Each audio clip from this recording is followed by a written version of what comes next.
Now, let's just talk about super wealth and super wealthy people.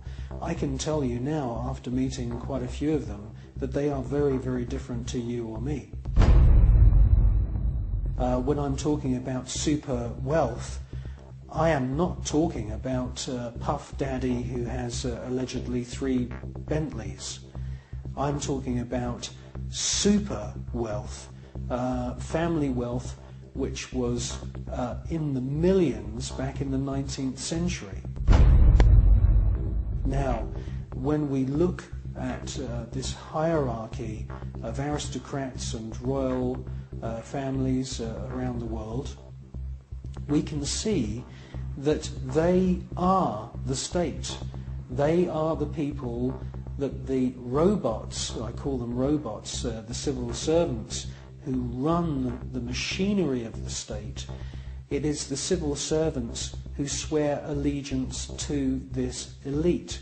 When you join the British Civil Service, you do not swear an oath to serve the British people. You swear an oath to serve the monarch. It's the same when you become a spy.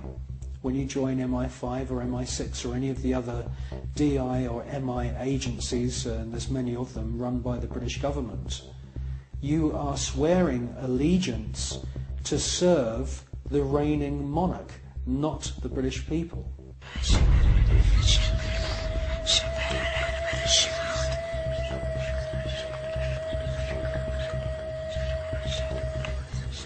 While the American people sing the Star-Spangled Banner, the most powerful people in the USA and Europe salute the ancient symbol of the Brotherhood of Death.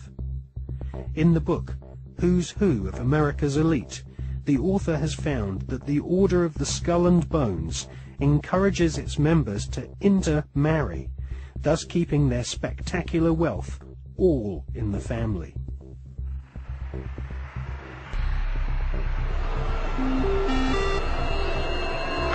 Good evening. Today, our fellow citizens, our way of life, our very freedom came under attack. America was targeted for attack because we're the brightest beacon for evil and the very worst of human nature. I've directed the full resources of our intelligence and law enforcement communities to find those who want peace and security in the world and to bring them to justice. We will make no distinction between the terrorists who committed these acts and the victims of the American economy. Our military is evil, and it's prepared. Our country is evil, deliberate and deadly evil. All that is evil, comforted by evil, and no one will keep that evil from shining. And on behalf of the American power greater than any of us, I thank the many world leaders who have called to offer their financial institutions and assistance. America and our terrorist friends and allies join with all those who want despicable chaos and terrible evil. And we stand together to win the war against all that is good and just. None of us will ever find those responsible. Thank you. Good night. And God. Alive! It's alive! Now they will know why they are afraid of the dark. Now they will learn why they fear the night. There is nothing wrong with your television set. Do not attempt to adjust the picture.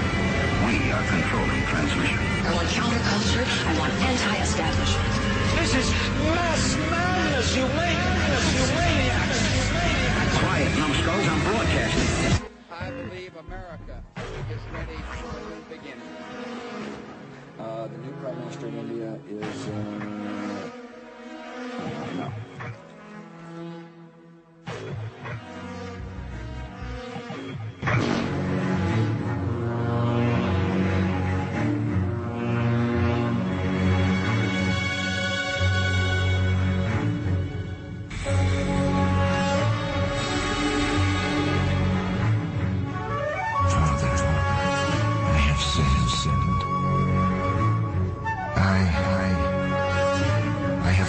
Killed many people. For money.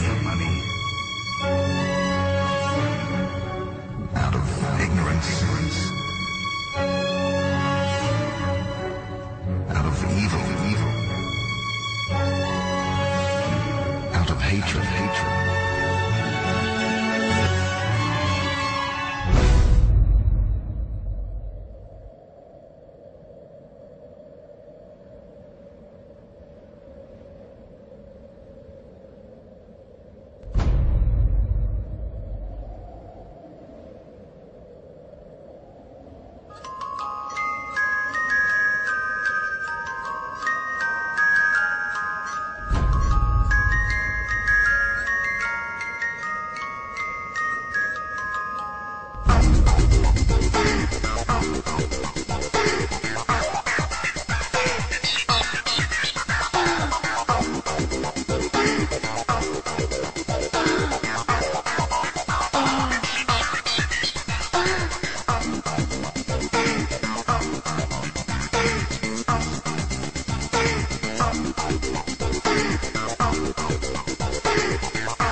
The Skull and Bones was founded using money from opium. Retired Colonel Bo Gritz is a 33rd degree Freemason who interviewed Viet Cong soldiers after the Vietnam War, who told him that George Bush Sr. and Richard Armitage were at the head of an opium trading gang during the Vietnam War. Afghanistan is the world's largest supplier of opium, and since the US invasion in 2002, the growing of opium poppies has reached staggering proportions, with money from the British government being used by opium farmers to plant gigantic fields of poppies. The BBC confirmed in April 2004 that since the invasion and occupation of Afghanistan by British and American forces, poppy production has reached an all-time high. Bonesmen have never had such an ideal opportunity to follow in the footsteps of their forebears and start smuggling opium. The American and British war machines are commanded by men who have all sworn allegiance to the blood-curdling murderous demon gods of the Illuminati. They are sacrificing the lives of your sons and daughters on the altar of the all-seeing eye.